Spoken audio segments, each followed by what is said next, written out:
Assalamualaikum dan selamat sejahtera. Kami dari kumpulan 10 pada hari ini ingin membentangkan tugasan kami iaitu budaya tarian bagi kaum Iban, Cina dan Melayu. Okey, ahli kumpulan saya terdiri daripada diri saya sendiri iaitu Nur Atayuni binti Akisah, Nur Syakira binti Roslan, Nur Fatisira binti Syamsir, Nur Aisyah binti Muhammad Subri. Seterusnya saya akan pergi kepada pengenalan. Malaysia merupakan negara yang mempunyai pelbagai kaum di dalam negaranya. Antaranya adalah Melayu, Cina, India, Kadazan, Iban, Bidayuh, Malanau serta lain-lain lagi. Terdapat pelbagai lapisan golongan etnik ataupun kaum bangsa yang berbeza hidup di dalam satu kelompok di Malaysia. Malaysia juga merupakan negara yang terkenal dengan keharmonian di kalangan rakyatnya yang berbilang bangsa. Setiap kaum di Malaysia mempunyai pelbagai adat dan budaya yang masih diguna pakai sehingga hari ini.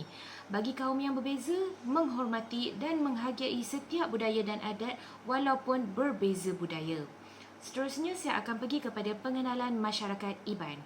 Kaum Iban merupakan kaum etnik yang mempunyai kelompok terbesar dan tertua di negara Sarawak. Suku kaum Iban juga turut dipercayai merupakan suku kaum yang tertua di Asia Tenggara. Kaum Iban akan mengadakan perayaan setiap tahun iaitu perayaan Gawai selepas berakhirnya musim menuai padi. Seterusnya saya akan pergi kepada masyarakat Iban. Tradisi bagi masyarakat Iban adalah terdiri daripada adat, budaya, kepercayaan dan kehidupan di rumah panjang mereka. Adat mereka adalah bertujuan untuk menjaga keamanan, keharmonian di rumah panjang di samping dapat membina pergaulan dan hubungan yang baik sesama ahli keluarga mereka di rumah panjang tersebut. Seterusnya saya akan serahkan kepada ahli kumpulan saya. Okey, seterusnya kita masuk kepada tarian. Bagi masyarakat Iban, tarian mereka dikenali sebagai tarian ngajat.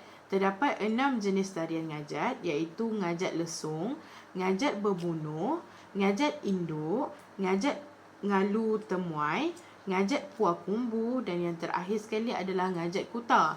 Seterusnya kita masuk kepada peralatan muzik.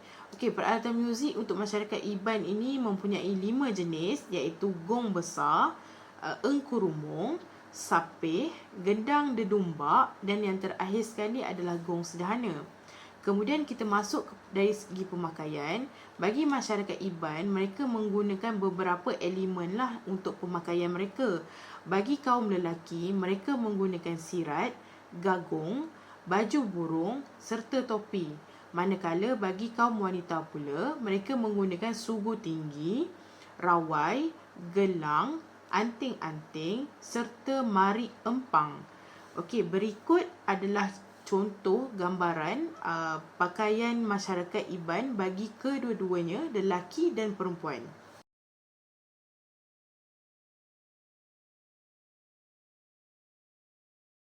Okey, pembentangan seterusnya adalah budaya Cina. Kaum Cina ni merupakan kumpulan etnik kedua terbesar di Malaysia selepas kaum Melayu. Masyarakat Malaysia yang berketurunan Cina terdiri daripada sub-etnik seperti Cina Min, Cina Yue, Cina Hakka, Cina Wu dan Cina Utara. Penempatan pertama yang dibuka di Malaysia ditubuhkan pada abad ke-15 apabila puteri China Hang Lipo telah dikahwinkan dengan Sultan Melaka. Semenjak itu, kaum Cina telah berkembang menjadi populasi kedua terbesar di Malaysia. Okey, seterusnya adalah peralatan muzik tradisional masyarakat Cina, iaitu pipa. Pipa ni dikategorikan sebagai alat muzik kordofon. Ia merupakan alat muzik yang paling simbolik dan terkenal dalam orkestra Cina. Sejarahnya bermula sejak tahun lebih 2000 tahun dahulu. Kotak bunyinya diperbuat daripada kayu dan dipasang dengan 30 fret. 4 talinya ditala kepada A, D, E dan A dengan jarak suara sebanyak 4,5 oktav. Fungsinya, rakyat bermain alat ini untuk mengatasi perasaan marah mereka kerana terpaksa membina tembok besar. Okey, seterusnya ialah guzheng. Guzheng ni ialah alat muzik yang berasal dari China sekitar 2000 tahun yang lalu. Guzheng juga dikenali sebagai qinzheng kerana berasal dari dinasti Qin. Alat muzik ini juga popular pada masa dinasti Tang. dan merupakan instrumen yang paling umum untuk dimainkan di Tiongkok. Guzeng ni berbentuk seperti kotak yang cembung dan dibuat daripada kayu sebagai kotak suara. Di atasnya terbentang 21 senar. Di tengah senar tersebut ditempatkan cinma yang dapat digeser untuk menaikkan atau menurunkan frekuensi nada. Okey, seterusnya adalah erhu. Ini dikategorikan sebagai alat kordofon. Ia merupakan sejenis alat muzik gesekan bertali dua. Erhu adalah di antara alat muzik paling popular dalam keluarga Huqin di China. Badan erhu ni digilap dengan rapi dan di bahagian hujungnya berbentuk naga, sementara di bahagian bawahnya ialah kotak bunyi yang dipasangkan dengan kulit ular. Fungsi dia di dalam orkestra Cina, erhu terbahagi kepada dua, iaitu erhu abad pertama dan erhu abad kedua, atau ringkasnya dipanggil erhu pertama dan kedua. Okey, seterusnya adalah yangqin. Yangqin ni merupakan alat muzik tradisional Cina yang jenis zither. Yangqin mempunyai banyak tali. Badan diperbuat daripada kayu dalam bentuk rama-rama. Setiap pik mempunyai kembar 2 atau kembar 3. Tali logam sejumlah beberapa oktav, semuanya 2 hingga 6 set. Kekuda titian tali diperbuat daripada kayu. Pemula selaras dari logam didapati di kedua-dua belah kotak suaranya. Okey, seterusnya adalah bow. Bow atau juga dikenali sebagai po adalah sejenis alat muzik yang diklasifikasikan dalam kumpulan ideophone. Alat ini sangat popular semasa dinasti Sui dan dinasti Tang. Sepasang piring bulat yang rata yang biasanya diperbuat daripada kepingan gangsa. Masyarakat Cina biasanya menganggap bunyi yang kuat sebagai baik. Khususnya adalah zudi. Zudi ataupun seruling. Zudi ni merupakan sejenis alat muzik yang paling popular di negara China. Kan alat ini diperbuat daripada sebatang buluh dan badannya mempunyai 8 lubang. Sebab itu dinamakan zudi. Lubang pertama digunakan untuk ditiup dan aliran tiupan yang masuk ke dalam badan buluh akan menghasilkan bunyi. Okey, seterusnya ini adalah contoh pakaian tradisional Cina semasa tarian cinta bertemu dan pakaian bagi tarian singa. Okey, ini adalah tarian singa. Tarian singa ni adalah merupakan tarian tradisional kaum Cina. Tarian ini dipersembahkan oleh 2 orang penari. Tarian ini berbentuk akrobatik dan memungut ampau. Dikatakan tarian memberi tuas sekiranya dipersembahkan di rumah atau pusat perniagaan. Tarian turut menjadi simbolik dan dipersembahkan waktu perayaan Tahun Baru Cina. Okey, seterusnya adalah tarian bunga.